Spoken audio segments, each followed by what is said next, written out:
আসসালামু আলাইকুম রহমতুল্লাহ। Nebula agro নার্সারির পক্ষ থেকে সকল স্মার্ট কৃষকদের স্বাগতম। বন্ধুরা, আপনাদেরকে আজকে আমরা যে চারাগুলো দেখাচ্ছি এটি হচ্ছে লাউয়ের চারা। বর্তমান সময়ে যারা লাউ চাষ করতে যাচ্ছেন তাদের জন্য সাজেশন হচ্ছে অবশ্যই আপনাকে রোগমুক্ত, সুস্থ সবল, শতভাগ শিকড়যুক্ত সবজি চারা রোপণ করতে হবে। আর এ সকল শতভাগ শিকড়যুক্ত সুস্থ সবল লাউয়ের চারা অথবা সবজির চারা সরবরাহ করছে নেবুলা এগ্রো নার্সারি। আপনারা আমাদের যে চারাগুলো পাচ্ছেন আমাদের কাছে, এই চারাগুলো অত্যন্ত শক্তিশালী এবং শতভাগ শিকড়যুক্ত।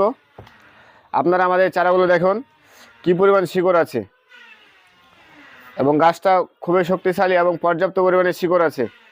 আপনারা যখন চারা করবেন বাড়িতে অথবা কোনো প্রতিষ্ঠান থেকে চারা কিনবেন, অবশ্যই একটি বিষয় খেয়াল করবেন, সেটি হচ্ছে কি আপনাকে অবশ্যই শিকড়গুলো হতে হবে জীবিত এবং শতভাগ শিকড়যুক্ত। আপনারা যে চারাগুলো কিনবেন অবশ্যই খেয়াল করবেন চারাগুলো যেমন আপনার জীবিত থাকে এবং সাদা থাকে। যদি চারা শিকড়গুলো আপনার লাল অথবা কালো আকার ধারণ করে তাহলে চারার গ্রোথ কম হবে এবং চারা বৃদ্ধি পাবে না। তাই চারা ক্রয় করার আগে এবং রোপণের আগে অবশ্যই বিষয়টি খেয়াল করবেন। এখানে দাও।